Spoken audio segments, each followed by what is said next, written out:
Friends, good evening. Welcome to Rock Traders. I am your Rajesh. ரொம்ப நாள் ஆயிடுச்சு ஆக்சுவலாக வீடியோ போட முடியல.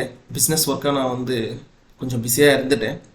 ஸோ இன்றைக்கி மார்க்கெட் நிஃப்டி பார்த்திங்கன்னா மார்னிங்கு ஓப்பனிங் பார்த்திங்கன்னா 25,000 1 minute 25,080 ஓப்பன் ஆகிடுச்சு மார்க்கெட்டு. ஓப்பன் ஆனோன்னு லைட்டாக மூவ்மெண்ட் கொடுத்தது 25,140 வரைக்கும். அதுக்கப்புறம் மார்க்கெட் அப் ட்ரெண்ட் போக முடியல.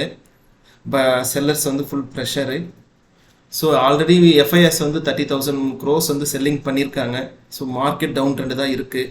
ஸோ எங்கேயுமே சஸ்டெண்ட் ஆகலை. ஆல்மோஸ்ட் பார்த்திங்கன்னா 11 o'clock தான் மார்க்கெட் சஸ்டெண்ட் ஆகிடுச்சு 24,800. அதுக்கப்புறம் மார்க்கெட்டு மறுபடியும் 25,000 டச் ஆகி அங்கேயும் சஸ்டெண்ட் ஆக முடியல. மறுபடியும் ப்ரெஷர் 24,700 மறுபடியும் ஒரு 100 points இறங்கிடுச்சிங்க. திருப்பி ஒரு ஸ்மால் ரிகவர் ஆச்சு. ஸோ மார்க்கெட் பார்த்திங்கன்னா ஃபுல் அண்ட் ஃபுல்லாக டவுன் ட்ரெண்டு தான் இருக்குது மார்க்கெட்டு. ஸோ நிஃப்டியில் பார்த்திங்கன்னா இன்றைக்கி ஃபுல்லாகவே மார்க்கெட்டு டவுன் ட்ரெண்டு தான். ஸோ மார்க்கெட் ஃபுல்லாக டவுன் ட்ரெண்டு. இன்றைக்கி நிஃப்டியோட டே சார்ட் பார்க்கலாம். டுமாரோ மார்க்கெட் எப்படி எந்த லெவலில் போகும்ட்டு. ஸோ டே சார்ட்டு பார்த்திங்கன்னா நிஃப்டியில் ஆல்மோஸ்ட்டு 26,300 லெவல்லேருந்து 24,700 லெவல் வரைக்கும் நம்மளுக்கு கரெக்ஷனாக இருக்குது. ஆல்மோஸ்ட் 1000 above பாயிண்ட்ஸ் நம்மளுக்கு மார்க்கெட் கரெக்ஷன் கொடுத்துருக்கு. ஸோ நெக்ஸ்ட்டு எங்கே நம்மளுக்கு சப்போர்ட் எடுக்கும்னா ஆல்மோஸ்ட் இந்த இடத்துல தான் நம்ம சப்போர்ட் எடுக்கணும். ஏன்னா இந்த இடத்துல இருந்தால் புல்லிஷ் ஆயிருக்கு 24,780 ஸோ சேம் 24,700 மார்க்கெட் அப் ட்ரெண்டுக்கான மூவ்மெண்ட் கொடுக்கணும். பட் ஆனால் மூவ்மெண்ட் ஆகாது. ஏன்னா அடுத்த நம்மளுக்கு இன்னொரு சப்போர்ட் இருக்குது 24,200. ஸ்ட்ராங் சப்போர்ட் இங்கே 24,200 ஒரு ஸ்ட்ராங் சப்போர்ட் இருக்குது. ஸோ மார்க்கெட் பார்த்திங்கன்னா இன்னும் பை அண்ட் டிப்ஸில் வரவே இல்லை. ஆல்மோஸ்ட்டு டவுன் ட்ரெண்டில் தான் மார்க்கெட் இருக்குங்க. ஸோ பார்த்து ட்ரேட் எடுக்கணும், கேர்ஃபுல் ட்ரேட் எடுக்கணும்.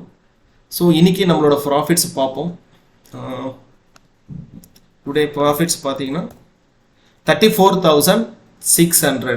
வாவ், சூப்பர் ப்ராஃபிட்ஸுங்க. So first of all thanks for market. So மார்க்கெட்டில் டவுன் ட்ரெண்ட் வந்தாலும் அப் ட்ரெண்ட் வந்தாலும் மார்க்கெட் நம்ம அனலைஸ் பண்ண முடிஞ்ச அளவுக்கு நம்ம பண்ணோம்னா, ஸோ மார்க்கெட் அனலைஸ் பண்ணணும், ட்ரெண்ட் லைன் ஃபாலோ பண்ணிக்கணும். ஸோ மார்க்கெட் பார்த்திங்கன்னா அதோட சார்ட் அனலைஸ் பண்ண முடிஞ்ச அளவுக்கு நம்மளுக்கு தெரிஞ்சிருந்தால் மட்டும்தான் ப்ராஃபிட் எடுக்க முடியும். அப்படி ப்ராஃபிட் எடுக்கணும்னா சார்ட் உங்களுக்கு புரியணும் ஃபஸ்ட்டு. ஏதாவது ஒரு இடத்துல சி எடுக்கிறது, ஒரு இடத்துல பி எடுக்கிறது, அப்படி எடுத்தோம்னா மார்க்கெட்டில் நம்மளால் ப்ராஃபிட் எடுக்க முடியாது. ஸோ காலையில் மார்க்கெட் பார்த்திங்கன்னா இங்கேருந்து மறுபடியும் இங்கே வந்தது. ஆக்சுவலாக பார்த்தீங்கன்னா 24,800. ஸோ இந்த இடத்துல ஒரு சப்போர்ட், இந்த தான் சப்போர்ட்னு தெரிஞ்சுக்கணும். ஃபஸ்ட்டு சப்போர்ட் கொடுத்துருக்கு. செகண்ட் சப்போர்ட் ஃபுல்லாக பார்த்தீங்கன்னா ஆஃப்டர்நூன் செக்ஷனில் 24,700 இது ஒரு சப்போர்ட். ஃபஸ்ட்டு மார்க்கெட் எதுக்காக டவுன் ட்ரெண்ட் வருது? Yesterday US market, global market பாசிட்டிவாக இருந்தாலும் ஃப்ரைடே நம்ம மார்க்கெட் டவுன் ட்ரெண்ட் தான் வருது. காரணம் என்னென்னா, ஸோ எஃப்ஐஎஸ் நம்ம ஃபுல்லாக நம்ம மார்க்கெட்டில் செல் எடுத்துட்டாங்க, ஃபுல்லாக செல் பண்ணியிருக்காங்க 30,000 crores. ஸோ மார்க்கெட்டில் நம்ம டொமஸ்டிக் பை பண்ணியிருந்தாலும் மார்க்கெட்டு ஸ்டாண்டர்ட் ஆக முடியல. ஸோ அதனால தான் மார்க்கெட் டவுன் ட்ரெண்டுக்கு மூவ் ஆகுது. ஸோ மார்க்கெட் இன்னமும் டவுன் ட்ரெண்டுக்கு மூவ் ஆகிறதுக்கான சான்சஸ் நிறையா இருக்குது. ஸோ நான் சொன்ன போல் 24,200 லெவல் வரைக்கும் சப்போர்ட் இருக்குது. அதுதான் சப்போர்ட்டு. ஸோ மேக்ஸிமம் 24,000 25,500 வரைக்கும் இந்த மந்தில் ட்ரேட் ஆகிறதுக்கான வாய்ப்பு நிறைய இருக்குது. ஸோ ஃப்ரெண்ட்ஸ், கேர்ஃபுல்லாக ட்ரேட் எடுங்க. ஓகே, இந்த வீடியோ உங்களுக்கு பிடிச்சிருக்குன்னு நினைக்கிறேன். இந்த வீடியோ பிடிச்சிருந்தால் லைக் பண்ணுங்கள், ஷேர் பண்ணுங்கள், சப்ஸ்கிரைப் பண்ணுங்கள். ஓகே, தேங்க்ஸ் ஃபார் வாட்சிங் திஸ் வீடியோ. Thanks friends.